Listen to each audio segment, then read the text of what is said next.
Ahí está. Disculpen que es la falta de hábito. Ahí está grabando. Muchas gracias por avisarme, porque si no... Dice grabando, esperemos que esté... Bueno, dice grabando, así que me parece que debe estar grabando. Bueno, les decía... bien, ahí Sebastián me dice que quedó sin enviar el correo. Bueno, perfecto, perfecto. Entonces, yo después me fijo y te comento. Sebastián, ¿estamos? Yo lo que les decía, para empezar más o menos la clase cortita que quería dar hoy, como para inscribir un problema, y después hablar con ustedes sobre qué están leyendo y cómo va el trabajo, etcétera, es el tema que, ¿se acuerdan que estuvimos hablando respecto del varguismo, ¿no? Lo que hablábamos del varguismo es que, bueno, se llama el varguismo como una de las experiencias del populismo latinoamericano, ¿no? Una de las experiencias populistas.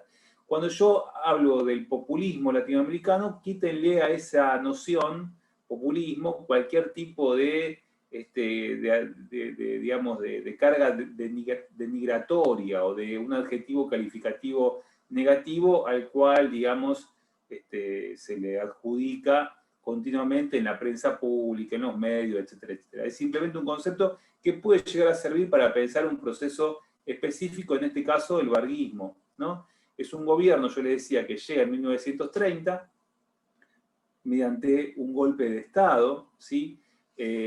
Para terminar, digamos, con un periodo de gobiernos oligárquicos que precisamente lo que hacían era precisamente perpetuar el gobierno de las distintas élites regionales, sobre todo la élite de San Pablo y la élite de Minas Gerais, ¿sí? Bueno, el varguismo intenta terminar con esto, plantea una política muy fuerte de descentralización del poder político, de construir una idea de nación, de plantear una política fuerte de expansión de ciertas industrias, y también de complejizar el orden, ¿sí? El orden político y económico a partir de incorporar selectivamente a las clases trabajadoras, ¿sí? Así es como, entre otras cosas, el varguismo tiene una política social bastante de avanzada para algunos sindicatos, sobre todo los sindicatos ligados a la industria, ¿sí? Sindicatos industriales a los cuales se le otorga algún tipo... Acá pregunta Darío, si está más identificado actualmente con el Partido Demócrata Laborista. El varguismo, la verdad que ahí se me pierde hasta qué punto el partido de los trabajadores brasilero, digamos, recupera o no algo del varguismo. Porque ahí, imaginemos lo siguiente, que hay como el varguismo tenía como varias caras, ¿no? Por un lado, estableció es un gobierno que sale de una dictadura, por un lado, sale de un golpe de Estado, que después refrenda ese modelo económico, social y de integración política a partir de elecciones, ¿sí? Y de una asamblea constituyente en 1934, pero que después, en 1937, Vargas mismo da un golpe de Estado, el Ejecutivo da un golpe de Estado, y termina con el Congreso, ¿sí? Y establece políticas muy parecidas al fascismo italiano, tiene como ejemplo al fascismo italiano. Después, obviamente, por una cuestión de correlaciones internas y de circunstancias internacionales, queda este proyecto de Vargas queda subordinado a las políticas estadounidenses, sobre todo después de Pearl Harbor. ¿Sí? Después de Pearl Harbor, ustedes saben que Pearl Harbor fue el bombardeo de las fuerzas japonesas a la isla de Pearl Harbor, ¿sí? De Estados Unidos, en la zona ahí de Hawái, en la isla del Pacífico, ocupadas por Estados Unidos, ¿sí? A partir de ahí, eso es diciembre del 41, Estados Unidos ingresa a la Segunda Guerra Mundial del lado de los aliados, y a partir de ingresar a la Segunda Guerra Mundial y mandar tropas, ¿sí? Tanto para la Guerra del Pacífico como para la Guerra Europea, Estados Unidos empieza a plantear una fuerte política de subordinación de todos los países latinoamericanos a los dictados estadounidenses. Es decir, Estados Unidos, después del 41, cuando declara la guerra al eje, ¿sí?, plantea que fuertemente todos los países americanos tienen que subordinarse a su estrategia de la lucha por la libertad y la democracia, ¿no? Así es como, por ejemplo, Estados Unidos va a plantear una política fuertemente de presión, de tensión, de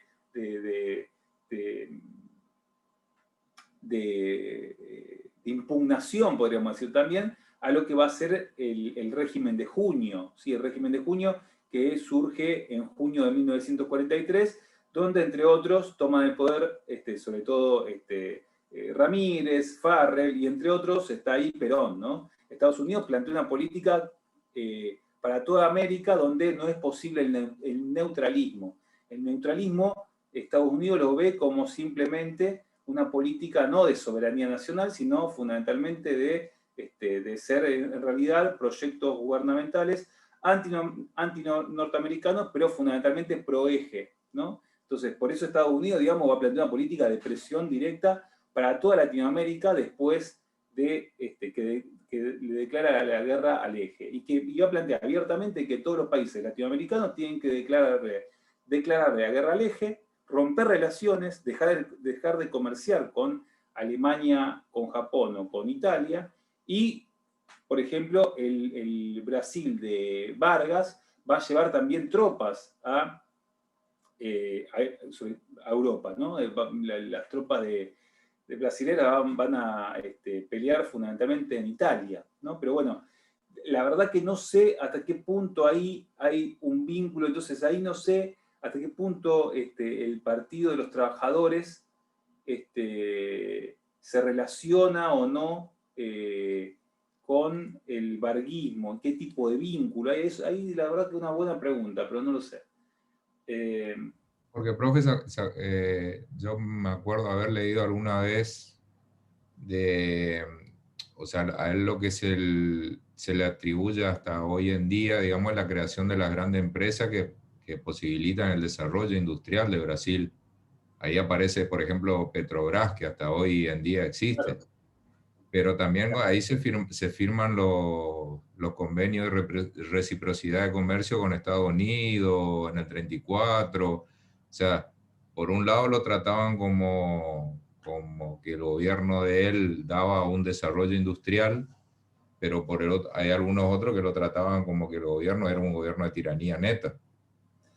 Lo que pasa es que vos fíjate que en todos estos regímenes, Darío, todos estos regímenes que tenemos que discutir si lo llamamos populista o no, pero están los dos rasgos, ¿no? O sea, una fuerte impronta personalista, o sea, líderes que convocan a las masas, que son amados, que otorgan derechos, que otorgan ciudadanía también. ¿Sí? Imagínate que los trabajadores industriales brasileros, hasta el varguismo, no existían socialmente como ciudadanos.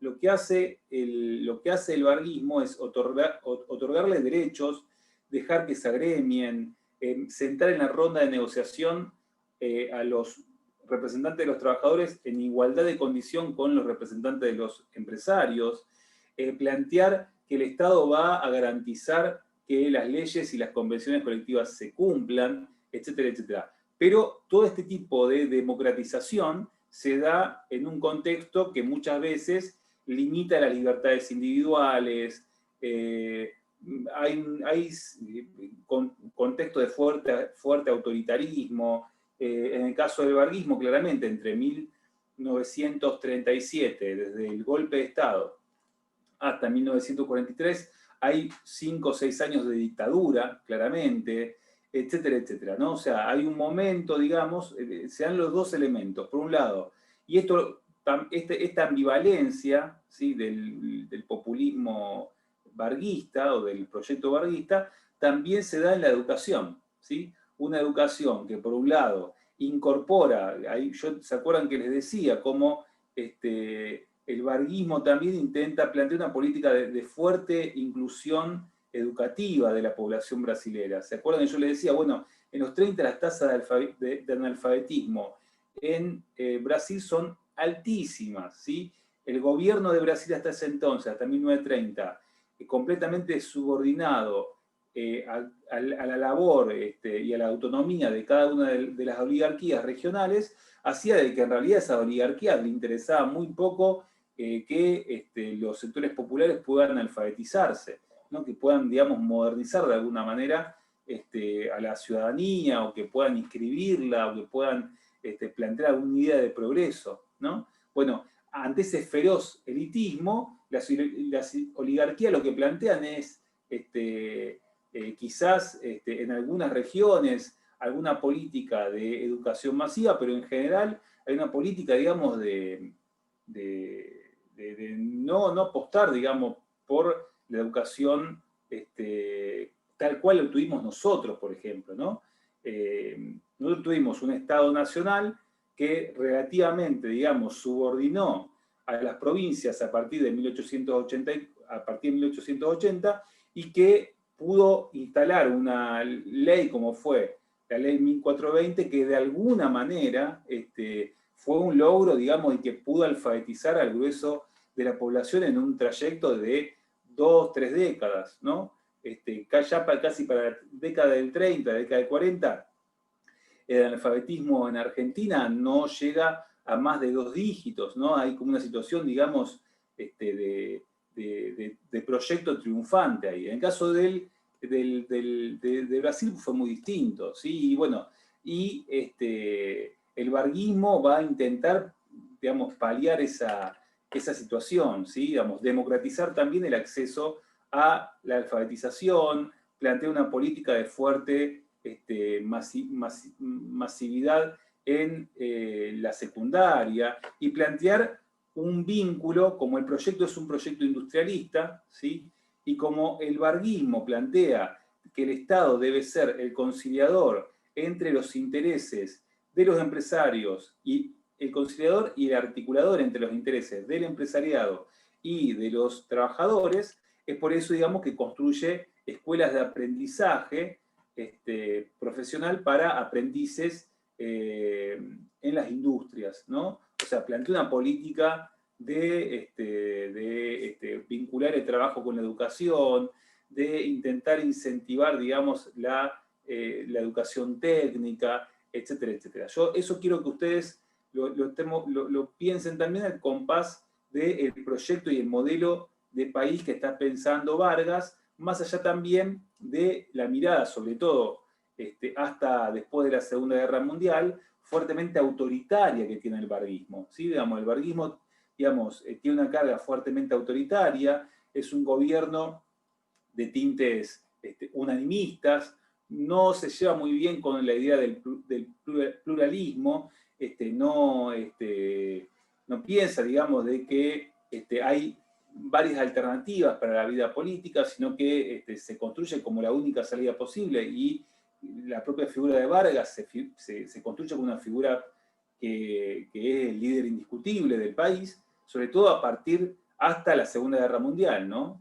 Con donde a partir del contexto internacional y del triunfo de los aliados, esas ideas, digamos, unanimistas, de un tipo de gobierno plebiscitario, de tipo autoritario, van a ser dejadas de lado, porque esas ideas tienen mucho que ver con el legado del fascismo, ¿no? Bueno, pero lo cierto es que ese ADN es un ADN que está dentro de las trayectorias del populismo varguista, pero al mismo tiempo que se produce esto, hay una política de ampliación de derechos, de intentos de universalización de la alfabetización, de expansión también de la escuela secundaria, etcétera, etcétera, etcétera. ¿Por qué le decía eso? Porque quería que comparemos esto con lo que es la situación en Argentina. ¿Sí? Eso quería que pensemos, ¿no? En Argentina, el peronismo también tiene estas paradojas también, ¿no? O sea, por un lado, pensemos varias cuestiones paradojales, varias cuestiones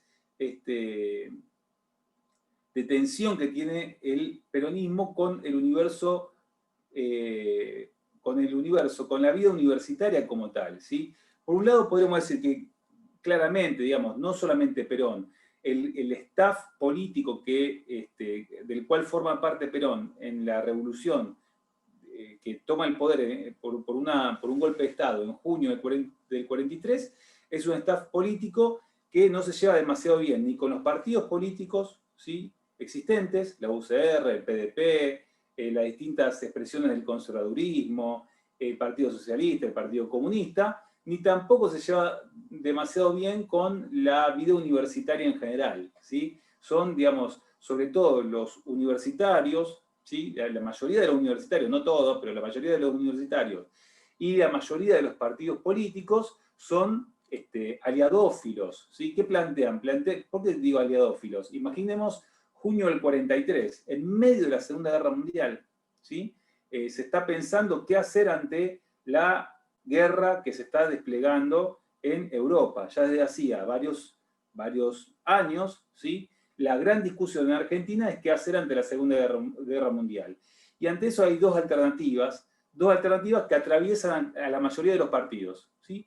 Es decir, la mayoría de los partidos, sobre todo los conservadores y los radicales, están cortados al medio por distintas alternativas, dos alternativas fundamentales, ¿sí? Por un lado, declarar la guerra al eje, romper relaciones, declarar la guerra al eje y que Argentina se sume al bando aliado, ¿sí?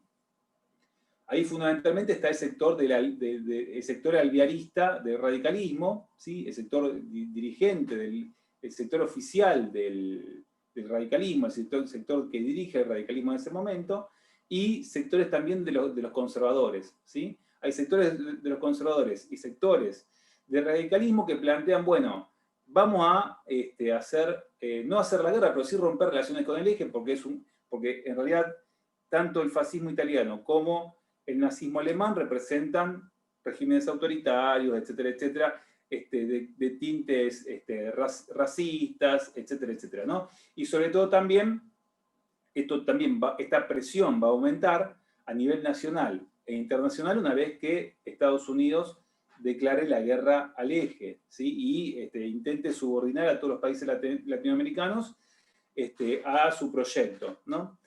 Y del otro lado estaban los neutralistas. ¿Quién eran los neutralistas? Bueno, del lado de los neutralistas estaban sobre todo los sectores del nacionalismo, las juventudes nacionalistas y irigoyenistas, del radicalismo, ¿sí?, pero también algunos sectores conservadores, ¿sí? Digamos, hay una discusión muy cruzada, muy variable también, donde la posición neutralista que plantea, bueno, precisamente, o bien mantener la neutralidad, ¿sí?, porque es la posición que Irigoyen durante la Primera Guerra mantuvo, y no inmiscuirse en la contienda extranjera, o bien también ser neutralista por algún corazoncito fascistoide de apoyo al eje y de que ese verdaderamente es el modelo a respetar, ¿no? Bueno, claramente la Revolución de Junio, de la cual forma parte Perón, era una facción del ejército neutralista, ¿no? Era un sector neutralista que plantea que no se debe declarar la guerra al eje,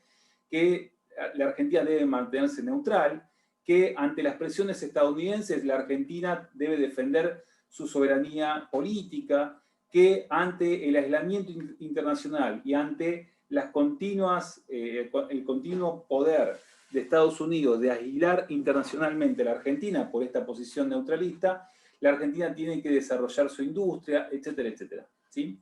Bueno, obviamente, en el contexto del 43-45, Perón como representante de la Revolución de Junio y como hombre fuerte de la Revolución de Junio, a partir de que él comienza, ustedes saben que en octubre de 1943 él empieza siendo secretario de Trabajo y Previsión, pero rápidamente se va transformando en el hombre fuerte de esta revolución, ¿no? O sea, sobre todo a partir del 44, a partir del ascenso de Farrell a la presidencia, él va a ser como el hombre fuerte de la revolución y el orador de esta revolución. Bueno, el asunto, entre otras cosas, es que Perón va a plantear una política de mantener la neutralidad, ¿sí? De mantener la neutralidad y sobre todo, a partir de diciembre del 43, de plantear que en realidad la Argentina debe recomponer sus vínculos con la tradición católica, ¿no? Ahí, a partir de diciembre del 43, el régimen de Junio, del cual forma parte Perón, plantea una política de fuerte limpieza de la sede académica de cualquier profesor universitario que esté a favor de los aliados, ¿sí? Y que por ende acuse también al régimen de junio de ser profascista, porque ese régimen de junio está en contra de declararle la guerra al eje. Entonces, por un lado, el régimen de junio, por un lado, anula la vida de los partidos políticos, ¿sí? Digamos, la UCR, Partido Socialista, Partido Comunista no pueden existir más como partidos políticos, ¿sí? Anula la vida política.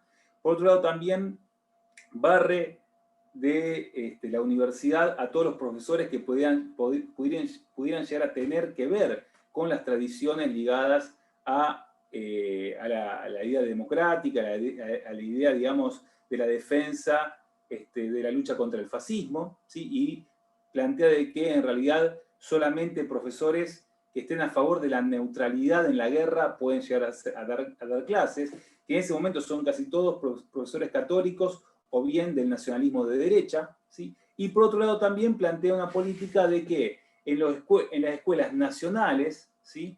De la primaria y de la secundaria, se va a dar clases, no clases obligatorias, pero sí, se va a impartir la educación católica en los colegios nacionales públicos, ¿sí? Es decir, una fuerte impronta por parte del peronismo de plantear una política del integrismo católico, ¿no? O sea, plantear de que en las escuelas públicas nacionales, recuerden que antes de los 90, la mayoría de los colegios eran nacionales, ¿sí? La mayoría de los colegios públicos eran nacionales. El tren de la provincialización y de descentralización es de los 90, ¿no? Bueno, entonces se plantea de que en los colegios públicos nacionales se va a impartir la religión católica, ¿sí? Y si un alumno o la familia de ese alumno no quiere ser parte de esa educación católica, pues bien, tiene que hacer un trámite, ¿sí? Bastante engorroso. Ahí el régimen de junio va a ser muy elocuente sus intentos, digamos, de que todos tengan educación católica en los colegios públicos.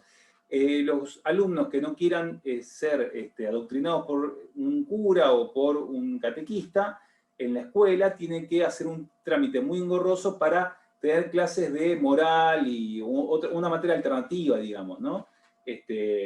Pero lo cierto es que en realidad son muy pocas las familias que eligen hacer ese trámite, sobre todo por lo engorroso del asunto, ¿no? Bueno, ante esto, obviamente, se crea una situación en la cual, por un lado, Perón y el régimen de junio es identificado por los sectores que están a favor de los aliados como el representante en la Argentina del fascismo que está imperando, está perdiendo la guerra en Europa, como un representante también del totalitarismo y del autoritarismo, etcétera, etcétera. Si en el medio, como ustedes saben, ocurre el 17 de octubre, ocurre también esta cuestión paradójica de que, por un lado, Perón dirige un gobierno que tiene claros rasgos de tipo autoritario, pero que al mismo tiempo también integra a los trabajadores, ¿no? Integra a los trabajadores, le otorga derechos, los sienta en la ronda de negociación, etcétera, etcétera. Será este tipo de paradoja también un proceso de democratización, de integración de las masas laborales, ¿sí? De otorgamiento de derechos ampliados, de fuerte impronta nacionalista, ¿sí? Sobre todo en contra de los dictados del imperialismo yanqui, pero al mismo tiempo una política de fuerte digamos, autoritarismo en el plano educativo, en el plano cultural, etcétera, etcétera.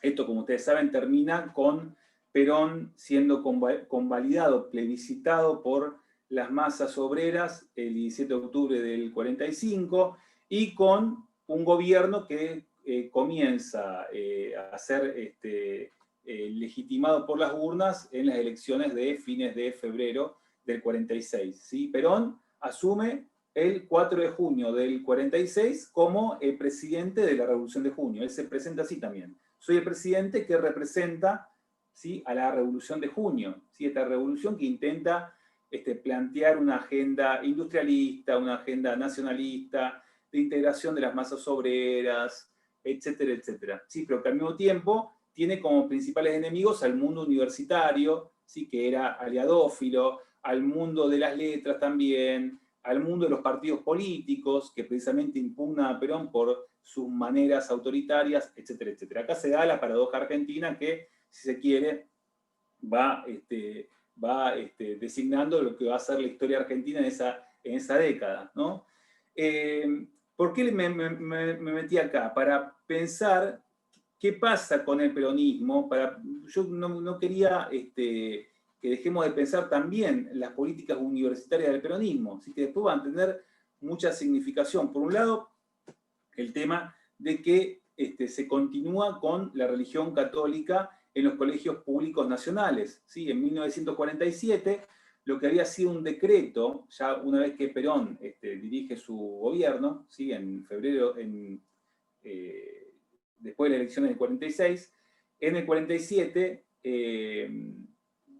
lo que había sido un decreto que había planteado que en las escuelas públicas se enseñe la educación católica y catequesis, se plantea como una ley. ¿Sí? El peronismo tiene mayoría en las dos cámaras y en junio del 47 hay una ley, ¿sí? El Congreso Peronista, el Congreso de la Nación, vota una ley que plantea que se enseñe catequesis en los colegios públicos. Acá también hay una cuestión muy importante, que Perón también había establecido una alianza con la Iglesia Católica. ¿Sí? Hay una política muy fuerte, digamos, de simbiosis, de alianza, de intentar también de ubicar a la Argentina al compás de lo que es su tradición hispánica, católica, etcétera, etcétera.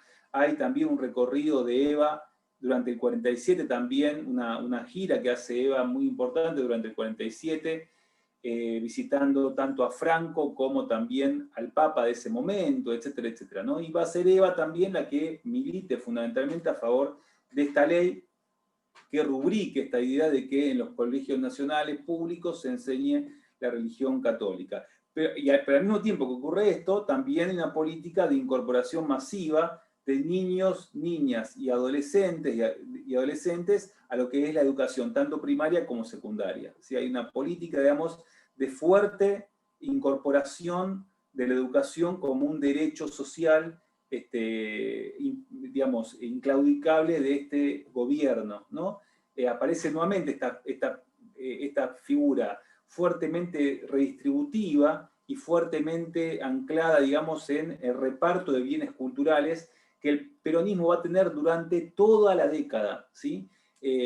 Esto se da al mismo tiempo que el peronismo lo que hace es continuar con la política que había tenido la Revolución de junio del 43 de impedir y prohibir lo que fue la reforma del 18. Ustedes saben que la reforma del 18 implicó la idea de participación política del estudiantado, la idea de autogobierno, la idea también de autonomía universitaria, etcétera, etcétera. Todas estas ideas ligadas a la democracia política que la universidad debe tener para existir, ¿sí? Autonomía, autonomía, autogobierno, de participación interclaustro, la idea de legítima representación de los estudiantes y de los distintos claustros en la vida universitaria, la lucha contra también digamos, la participación de la Iglesia en el formato de los cuadros, en la formación de los cuadros universitarios, etcétera, etcétera. Todos estos son elementos que la reforma del 18 viene a traer, ¿no? Viene a traer esta idea de renovación de la vida universitaria, viene como algo así, como a traer la democracia política liberal al mundo de la universidad. Ahora, la universidad todavía es una institución fuertemente elitista, ¿sí? Obviamente que elige a sus rectores, que también legitima la participación estudiantil, que tiene autonomía de los gobiernos, etcétera, etcétera, pero que es una institución fuertemente elitista, ¿no? Ahora, lo que hace el peronismo, ¿sí? Es prohibir estas ideas de autogobierno, estas ideas de participación estudiantil, etcétera, etcétera. Prohíbe los centros de estudiantes, por un lado.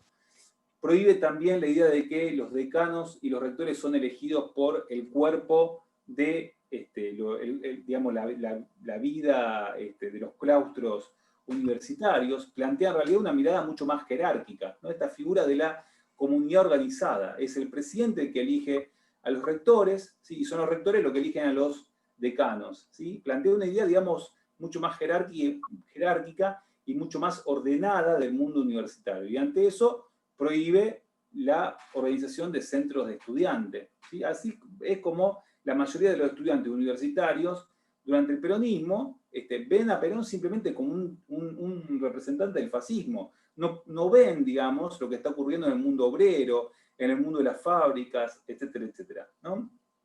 Y es ante esto, digamos, que precisamente, digamos, cuando uno mira lo que son las escenas, cuando lee los diarios y cuando ve la fuente de lo que ocurre entre septiembre del 55 y noviembre del 55, ese interregno de Lonardi, ¿no? Ve claramente cómo son, sobre todo, jóvenes universitarios los que están activamente violentando los locales partidarios del peronismo, volteando estatuas de Eva, etcétera, etcétera. Porque precisamente para muchos de los jóvenes universitarios, no solamente visibilizan en el peronismo un elitismo y una jerarquía que está siendo puesta en duda, también porque las prácticas políticas del peronismo están siendo visibilizadas también como fuertemente autoritarias. Están los dos elementos, ¿no? O sea, el peronismo representó, por un lado, la puesta en discusión de sus jerarquías, ¿sí? De la distinción, digamos, que implicaba ser universitario, ¿sí? Y la deferencia que los otros sectores subalternos le deben por ser universitario, pero también está el tema de las prácticas unanimistas, autoritarias del peronismo. Estos estudiantes, digamos, marcaban una fuerte impugnación en contra de esta formulación. Ahora, el tema es que al mismo tiempo que ocurre esto, al mismo tiempo que el peronismo limita la posibilidad de que los estudiantes puedan participar o que puedan, digamos, expresarse políticamente dentro de los claustros, etcétera, etcétera, y que plantea una visión más jerárquica, ocurren dos cosas importantísimas que quería que pensemos a contraluz de lo que ocurre en Brasil, pero también en comparación con lo que ocurre en Brasil, ¿no? Por un lado está el tema de la gratuidad de la enseñanza, ¿no? En 1949, el peronismo, entre otras cosas, plantea la gratuidad de la enseñanza universitaria. En 1949 hay un decreto que plantea de que a partir de ahora ninguna persona va a tener que pagar para ir a la universidad, con la idea, digamos, de democratizar, ¿sí? El acceso a los conocimientos universitarios, a las carreras universitarias, etcétera, etcétera. Este es un paso enorme a nivel de lo que va a ser la masividad, digamos, del ingreso a las universidades. Piensen que en 1949 aproximadamente había 45.000, entre 45.000 y 47.000 estudiantes universitarios, ¿sí? Y lo cierto es que en 1955 hay 145.000 alumnos universitarios, ¿sí? Es decir, en el lapso de 6 años la matrícula se triplica, ¿sí? Gracias a estas políticas de gratuidad en la enseñanza, ¿no? O sea, esta política es una política de expansión enorme de la matrícula, acompañada a partir de 1952 de una política que termina con el examen de ingreso, ¿sí? Entonces, dos políticas de democratización que van juntas. Por un lado, terminar con el arancel para que cualquier persona, más allá de su condición social, pueda ingresar a la universidad. Segunda cuestión, limitar el examen de ingreso para verdaderamente universalizar el acceso a la universidad, lo que va a llevar precisamente a que no sea un límite en la formación previa, ni tampoco en el tema de los recursos, el acceso a la universidad, ¿sí? Otro elemento importante es el tema de la creación de una comisión, ¿sí? Una comisión que se ocupe de integrar los saberes con el mundo de la fábrica. ¿Sí? Digamos, ya desde el 44, Perón plantea abiertamente ante la situación del aislamiento que vive Argentina por la presión norteamericana, pero esto lo va a plantear abiertamente una vez que sea votado en el 46 y una vez que llega al gobierno, va a plantear una política de industrialización, ¿sí? Que, digamos, que el pleno empleo, ¿sí? La industrialización y la autarquía son elementos fundamentales, digamos, para el desarrollo del país. Y para complementar esta política de industrialización es que intenta crear instituciones que desde el lado de la educación complementen este proceso. ¿Sí? Se crea la Comisión Nacional de Aprendizaje y Orientación Profesional. ¿Sí? Comisión Nacional de Aprendizaje y Orientación Profesional, ¿sí? Que va a ser la comisión que por un lado va a crear escuelas fábricas, ¿sí? Escuelas fábricas que son experiencias que se van, son experiencias de escuelas que se ubican al lado de la fábrica, ¿sí? Escuelas técnicas que están al lado de la fábrica y que tienen por un lado son como, algo así como secundarios anexados al espacio fabril, ¿sí? Digamos, y sobre todo las prácticas ligadas al taller, ¿sí? Las prácticas ligadas a la educación técnica, al taller, se realizan directamente en las fábricas. ¿Sí? Acá hay una cuestión muy innovadora, muy parecida a lo que ocurría en la misma época en Brasil. ¿Sí? Escuelas técnicas instaladas en las cercanías de la fábrica y el taller no se hace en la propia escuela, sino directamente se realizan bajo la jefatura, bajo la enseñanza de un capataz, ¿sí? De un obrero calificado que enseña cómo se trabaja, qué se hace. También al mismo tiempo hay una cuestión de participación directa de los sindicatos en la elaboración de estos programas, donde se enseña también, entre otras cosas, cómo trabajar también, pero qué vínculos hay entre el empresariado, los trabajadores, el Estado. Hay también una enseñanza respecto de los derechos laborales que van a tener los alumnos si alguna vez son trabajadores, etcétera, etcétera, etcétera. Hay un intento, digamos, de formar alumnos, pero también aprendices, ¿no?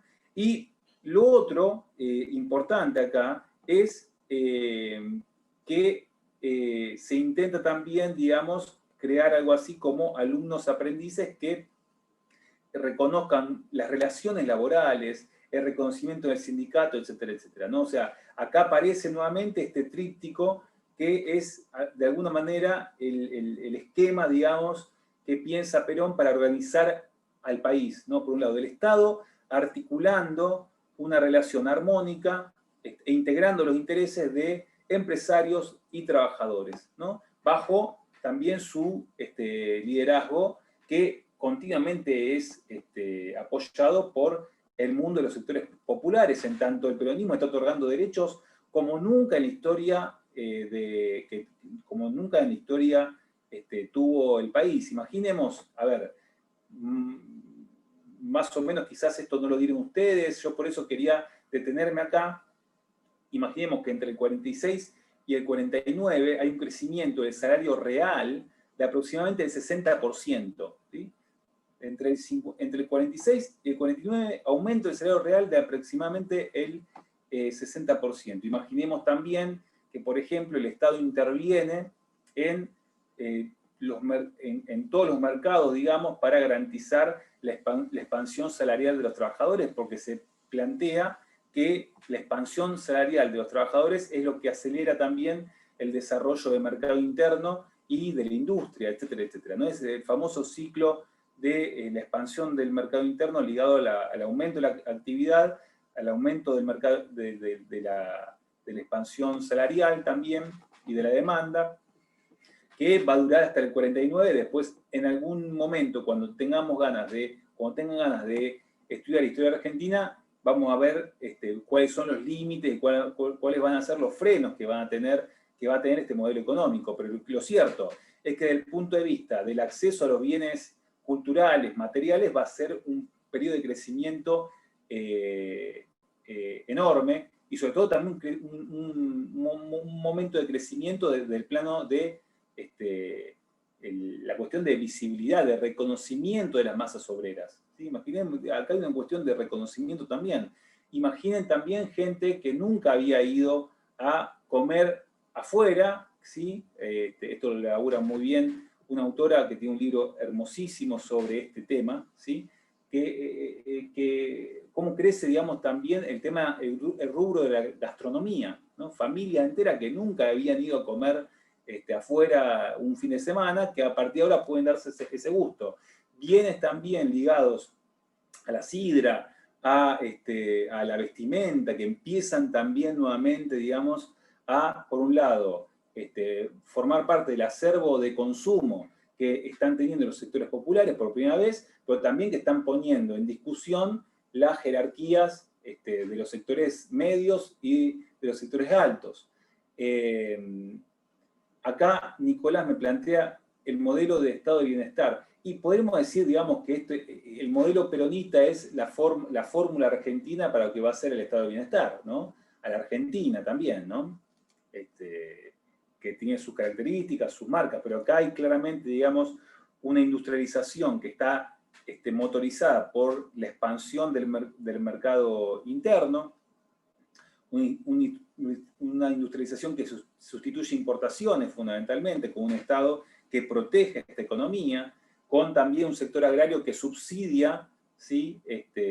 Vía canalización de las rentas extraordinarias por parte del Estado a esa economía urbana, etcétera, etcétera, ¿no? Un Estado interventor, por un lado, masas que son organizadas, pero que al mismo tiempo son incluidas como sujetos de pleno derecho en una democracia social avanzada, etcétera, etcétera, ¿no? Y el otro elemento que yo quería plantearles es el tema de la creación de la Universidad Obrera Nacional. ¿Sí? Digamos, la otra medida que va a tomar el peronismo es, por un lado la gratuidad, ¿sí?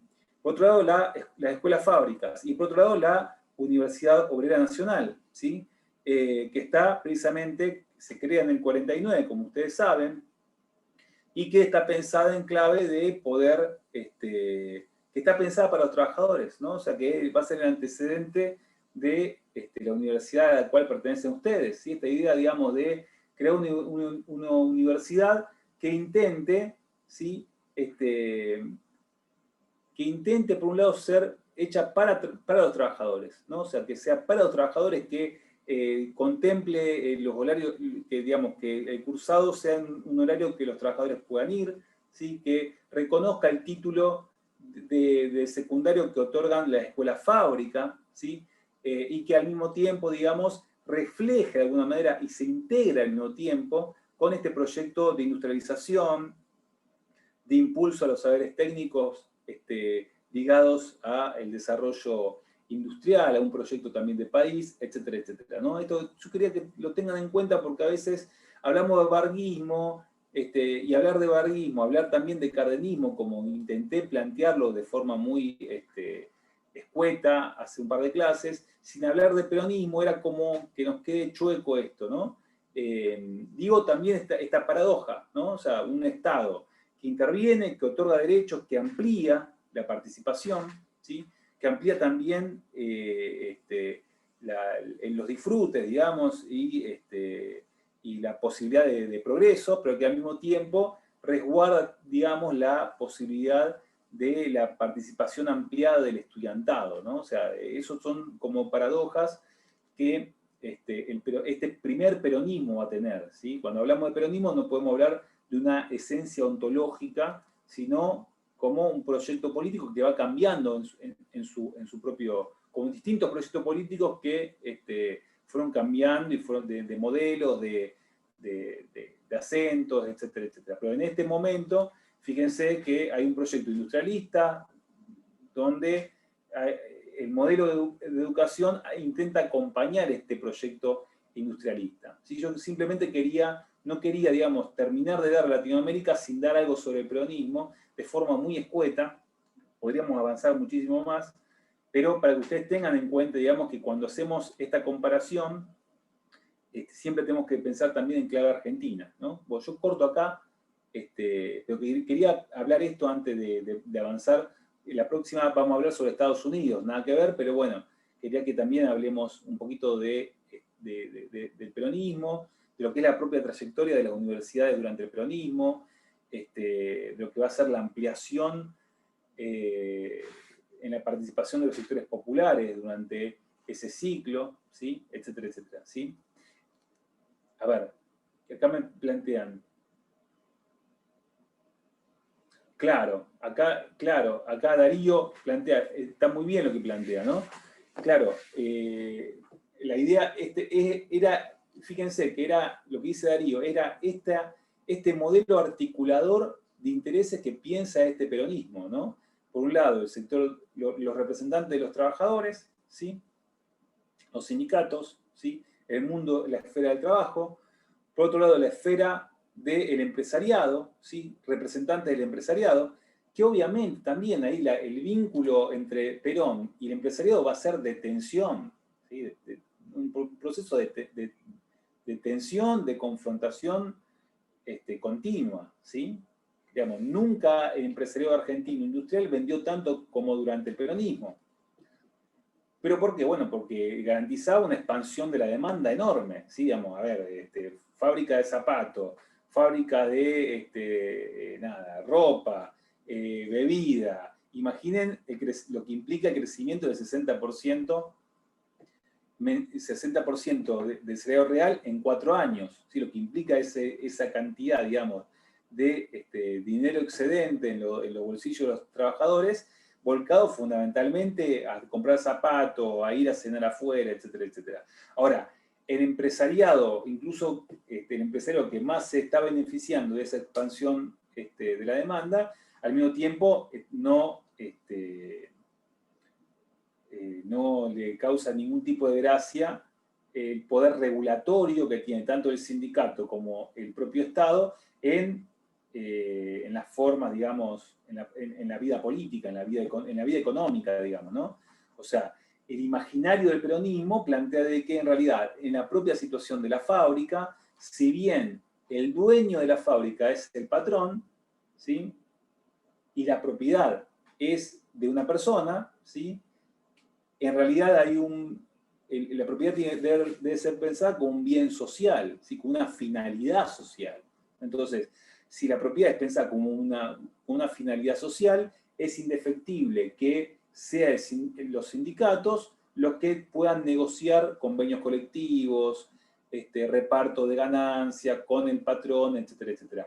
Y eso a los patrones no les gusta absolutamente nada. Digamos. Ahí va a haber una discusión continua y con una tensión continua de las representaciones patronales en contra del peronismo, que no afloran de forma explícita por el poder político plebiscitario que tiene Perón y por la capacidad, digamos, también de movilización de las masas que tiene ese Perón, con, digamos, un poder de convocatoria enorme, ¿sí? Pero bueno, este elemento, digamos, de este tríptico, ¿no? Estado regulatorio e incluyendo al mismo tiempo, regulando y al mismo tiempo armonizando intereses contrapuestos, ¿sí? Y dirigiendo. Y representantes de trabajadores y representantes patronales sentados en la misma mesa, va a ser la imagen, como el peronismo piense, digamos, a esta sociedad organizada, ¿no? Pero al mismo tiempo también este ideario va a meterse dentro de lo que es las distintas comisiones o formas organizativas que va a pensar el peronismo para la formación de cuadros fabriles, ¿no? Por eso, digamos, la representación va a intentar tanto de la comisión que se va a encargar de crear la escuela fábrica, como también la Universidad Obrera Nacional. El peronismo va a intentar pensar, ubicar esta representación también dentro de este tríptico, ¿no? Donde el Estado debe armonizar y articular los intereses, ¿sí? De dos partes, que si no es por medio del Estado no se pueden poner de acuerdo, ¿no? Eso es un elemento propio de la tradición peronista, ¿no?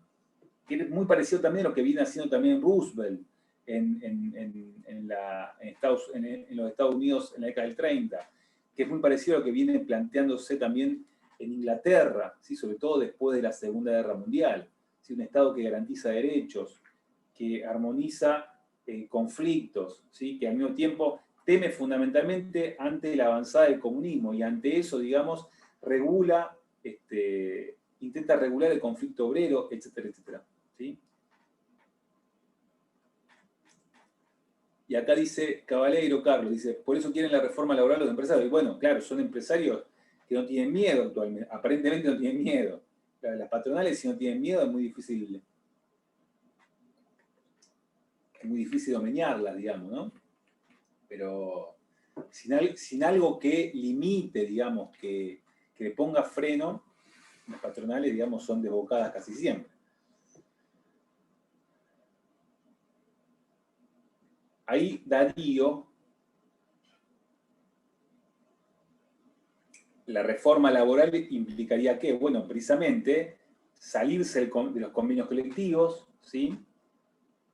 Y superexplotar a la mano de obra, fundamentalmente eso. Si bien nosotros sabemos muy bien que muchos sindicatos van sufriendo el escamoteo de sus derechos conquistados en el siglo pasado, que se va reformando los convenios, las patronales, y sobre todo AEA, ¿sí? Estamos que la Asociación de Empresarios Argentinos, ¿sí? Habría que ir siguiendo, que es una asociación que nuclea a el gran empresario argentino, ¿sí? Con representación tanto de las empresas extranjeras como nacionales, donde lo terrible del asunto también es que no discuten políticas sectoriales, sino que actúan como un partido político, ¿no?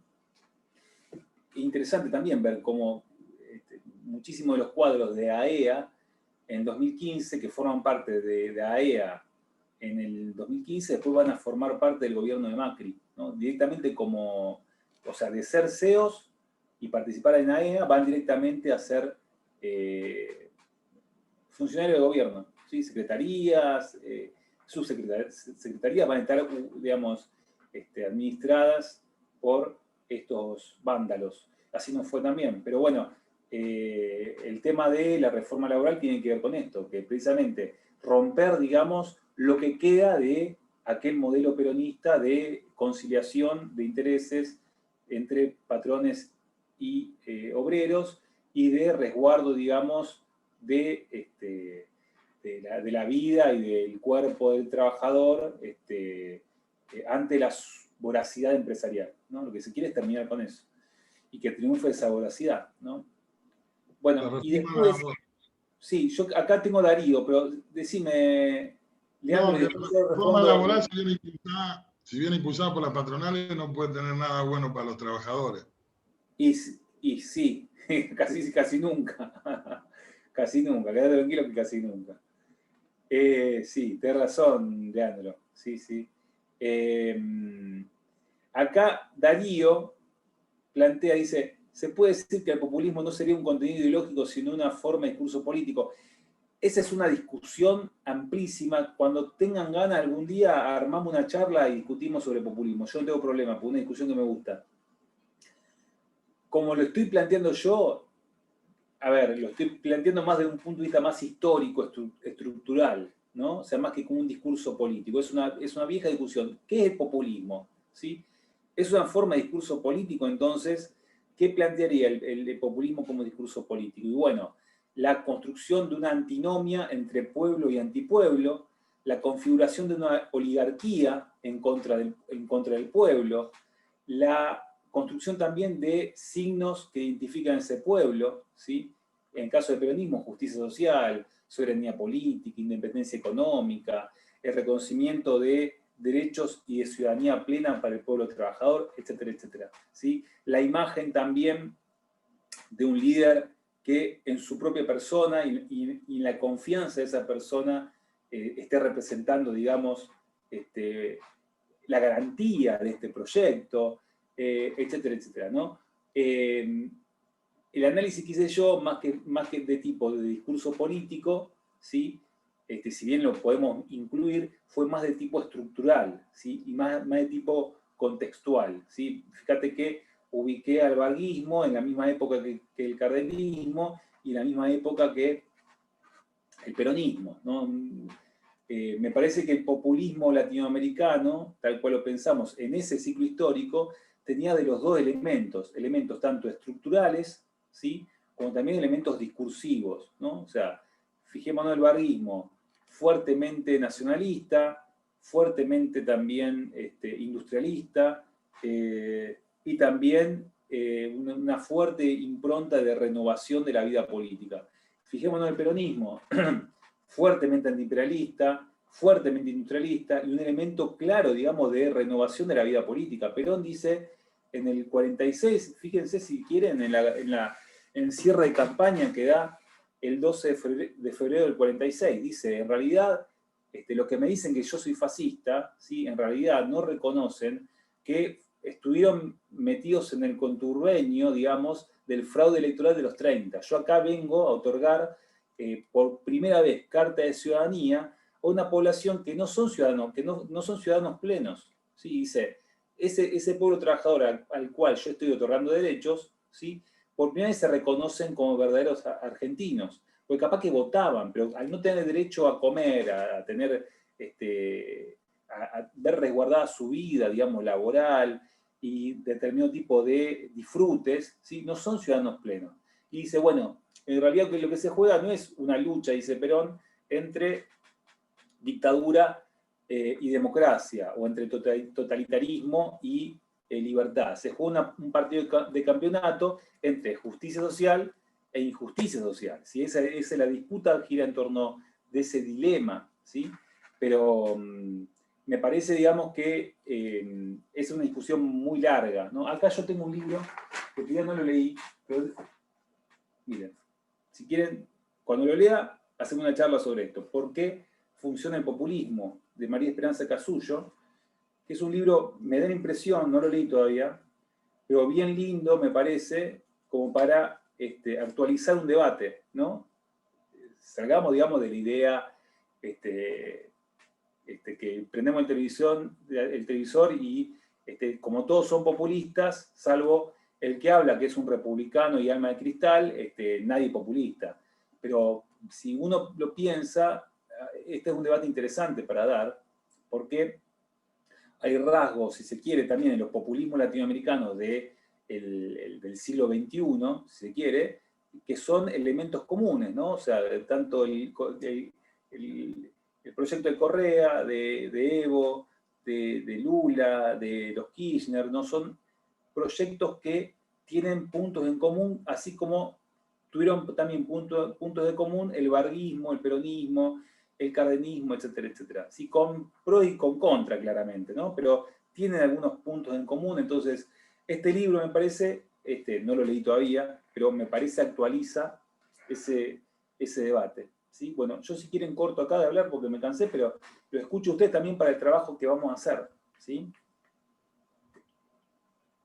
Sí, yo más que un trabajo de lo que estaba hablando recién, se le ha dado una connotación negativa al populismo, a la palabra populismo, que ya uno la asume como negativa, cuando en realidad por ahí no debería tenerlo, digamos. Yo, yendo un poco más atrás, a Irigoyenita también lo criticaban, a Irigoyen lo criticaban de populista y lo echaron los militares diciendo lo que eran los cabecitas negras de coso era la chusma que estaba con Irigoyen. Eso, cada vez que se ha dado un avance de las clases populares, enseguida la reacción ha sido titlarla de populista, digamos. Sí, es claramente así. Sí, sí. A Irigoyen también lo acusan, entre otras cosas, le decían el Gran Khan, ¿no? Viste viven como el rey de El Kublai Khan. Mongolia, ¿no? Le decían así, pero digamos como un gran dictador. Fíjense qué interesante también cómo va cambiando las épocas. En las elecciones del 46, ¿sí? Ustedes saben que, bueno, Irigoyen es detenido, él es detenido en el golpe de septiembre del 30, ¿no? Es detenido, llevado a la isla Martín García. El radicalismo es, después de un interregno donde hay elecciones en Buenos Aires, es prohibido, ¿sí? Digamos, se intenta limitar la posibilidad de que pueda presentarse a elecciones. el radicalismo va a elegir por la abstención electoral hasta el 34, ¿sí? Hasta el 34-35, se abstiene electoralmente y vuelve a la política, digamos, de deslegitimar el orden político, y hay un par de focos revolucionarios radicales, pero representa claramente el radicalismo el Partido Popular, el partido, digamos, el partido del pueblo, de alguna manera, que es imbatible en las urnas hasta ese momento. Y lo cierto es que entre los golpistas, a Irigoyen, hay un rumor, digamos, entre los golpistas, y como una leyenda, de que en realidad Irigoyen tenía mucho dinero en su casa de la calle Brasil. Si ustedes saben que Irigoyen no hablaba en público, adoctrinaba individualmente, catequizaba individualmente. No era un político, por eso era el peludo, ¿no? Y la leyenda contaba de que en realidad era un tipo riquísimo que con su dinero compraba voluntades, que tenía oro en su casa, etcétera, etcétera. ¿No? Una leyenda negra respecto de su persona. Estalle golpe de Estado, Irigoyen un tipo de 80 años, ¿no? Estalle golpe de Estado, lo detienen, ¿sí? Y los golpistas le saquean la casa. No había nada. Lo cierto es que no había nada. Y 3 años después él muere, ¿no? Él muere y bueno, es la primera gran manifestación moderna de una movilización de masas, ¿no? La primera vez que hay una movilización de masas en la Argentina moderna. 300.000 personas, digamos, en el sepelio de Irigoyen. Y lo interesante del asunto es que en las elecciones del 46, 16 años después del derrocamiento de Irigoyen, y que todo el mundo le decía que era, digamos, todo el mundo, los golpistas le decían que era un autoritario, etcétera, etcétera. Las dos grandes coaliciones que se enfrentan, la Unión Democrática y la coalición peronista, ¿sí? Son dos coaliciones muy diversas, muy disparatadas también, digamos, con muchas cosas muy interesantes para analizar históricamente, pero lo cierto es que un punto de unificación de las dos coaliciones es que las dos reivindican a Irigoyen, ¿sí? Por distintas razones, ¿no? El radicalismo, porque Irigoyen representa precisamente el radicalismo, la Unión Democrática, porque Irigoyen representa una vena popular, democrática, etcétera, etcétera. Y el peronismo, porque precisamente el peronismo dice ser también deudor, digamos, de ese legado plebeyo. Así que fíjense, el tipo que en el 30 le habían saqueado la casa, le habían metido en cana, le habían llevado a la isla Martín García, detenido. 16 años después, su memoria, digamos, es reivindicada por las dos coaliciones contendientes, ¿no? Como muchas veces también se construyen estos mitos, digamos, estas sensibilidades ligadas a la confrontación, ¿no? Pero bueno, así las cosas. Sí, pero la cuestión del populismo es un tema bien complejo, digamos, que hay que pensarlo seriamente y no como a partir de las pavadas que escuchamos continuamente, digamos, que no sirven absolutamente para nada, ¿no? O sea, también, a ver, usualmente cuando prendemos el televisor se usa la palabra populismo en contraposición al republicanismo. Bueno, la tradición republicana también es una tradición muy densa, muy, muy compleja, ¿no? O sea, eso que las almas de cristal designan como republicanismo en realidad es liberalismo conservador, ¿sí? Es política, o sea, conceptualmente es eso, liberalismo conservador, no es republicanismo. Algún día, si quieren, lo discutimos, pero en otra vida, no ahora que estamos cursando las clases que estamos cursando, ¿sí? Bueno, freno acá, yo porque hablé demasiado, pero si alguna pregunta que quieran hacer, o yo pues no me permitía, digamos, que no podemos meter acá qué pasó. Si doy barguismo, no puedo por lo menos dar un poquito respecto del peronismo, ¿sí? Por lo menos para que lo tengan presente, para que el día de mañana, si quieren leer algún artículo, etcétera, ¿sí?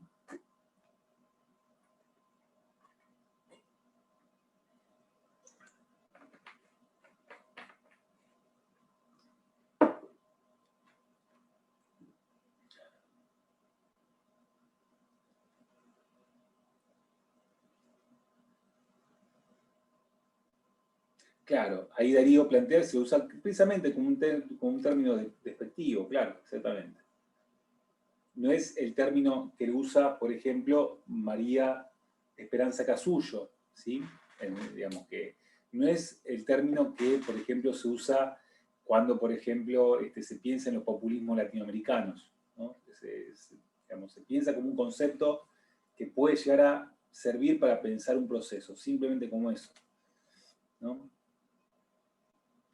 Y siempre que se piensa esto, se piensa como a partir de un trabajo como de sacar la maleza conceptual, digamos, ver de qué hablo cuando hablo de populismo. Bueno, estoy hablando de esto, esto, esto y esto. ¿Sí? A ver, por ejemplo, si el término populismo designa solamente aquella política de tipo demagógica, de intentar plantearle cuestiones irreales a mi electorado para que me vote, o a esa figura a distintas figuras del pueblo para que me voten y me sigan, bueno, que hay más demagógico, que hay más populista que, por ejemplo, intentar abrir las escuelas en un contexto de brote pandémico como estamos viviendo. No hay nada más demagógico, nada más absurdo que plantear la idea como hace Barletta, por ejemplo, o Larreta, Barletta, Larreta, todos los cuadros del PRO están planteando a nivel nacional la apertura de la escuela. ¿Qué hay más populista que esto? Claramente le están hablando a un electorado que es el suyo, claramente están intentando, digamos, posicionarse como aquellos que quieren dar la vuelta a la página en relación a la pandemia. Claramente saben que es imposible, digamos, porque imaginen en Rosario, abrir las escuelas hoy por hoy, ¿sí? Que vaya a Barletta a laburar. ¿Sí? Yo no tengo ganas ni tampoco contagiar a mi viejo, ni tampoco ponerme en riesgo, etcétera, etcétera, ¿no? Pero es un acto claramente demagógico, claramente, si se quiere, populista en este caso. Entonces, de alguna manera, a veces esas cartas marcadas del populismo están repartidas también de forma bastante sesgada, ¿no? O sea, todos los actores políticos le hablan a un electorado. El asunto es que, en el caso de estos tipos, sobre todo en el caso de Barletta, bueno, está hablando a sectores que precisamente él cree que representa, ¿no? Bueno, ¿creen que frenemos acá? No sé si hay preguntas sobre el trabajo, cualquier cosa me avisan. Yo les escribí arriba del chat mi mail, así cualquier cosa me preguntan por esa vía.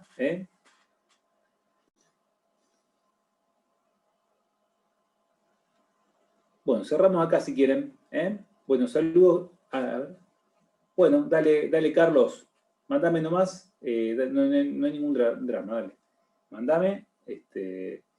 Cualquier cosa, pregunta que tengan, me la hacen por ahí. Dale.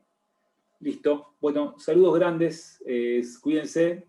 Gracias, profe. Hasta la Dale, próxima. Guillermo, Leandro.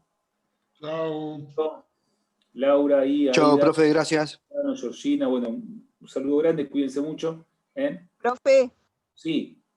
le hago una consulta, Alejandra. Sí, Alejandra, sí. ¿Cómo le va? Estaba escuchándolo.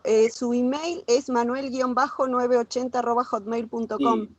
Sí, ahí lo escribo de nuevo por la duda. Sí, yo le puedo hacer ahora unas consultas sobre el trabajo porque yo ya lo terminé. Dale. Pero no sé si está completo. No importa. Porque... A ver, no sé si está bien. Después... No importa. A ver, déjeme que lo lea. Bueno.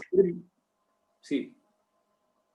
Porque yo le cuento, las etapas de, por ejemplo, de la educación superior en Brasil, yo tengo un poco de dudas, porque yo lo que planteé como etapa fue el varguismo, lo que usted habló, la reforma universitaria del 68, y después el sistema, cambios del sistema de educación superior entre los años 1995 y 2007, de acuerdo a la bibliografía que teníamos. Está bien.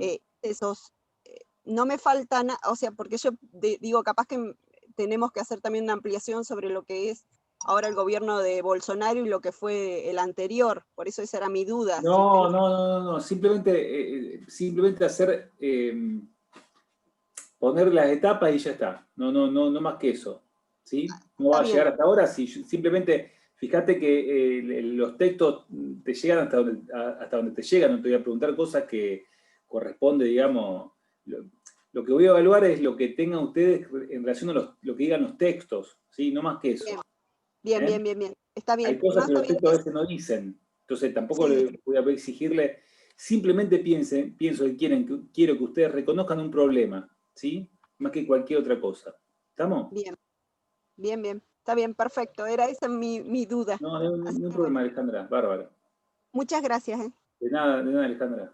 Bueno, cortamos entonces. Pues saludos grandes. Cuídense mucho. ¿Sí? Nos vemos el lunes que viene.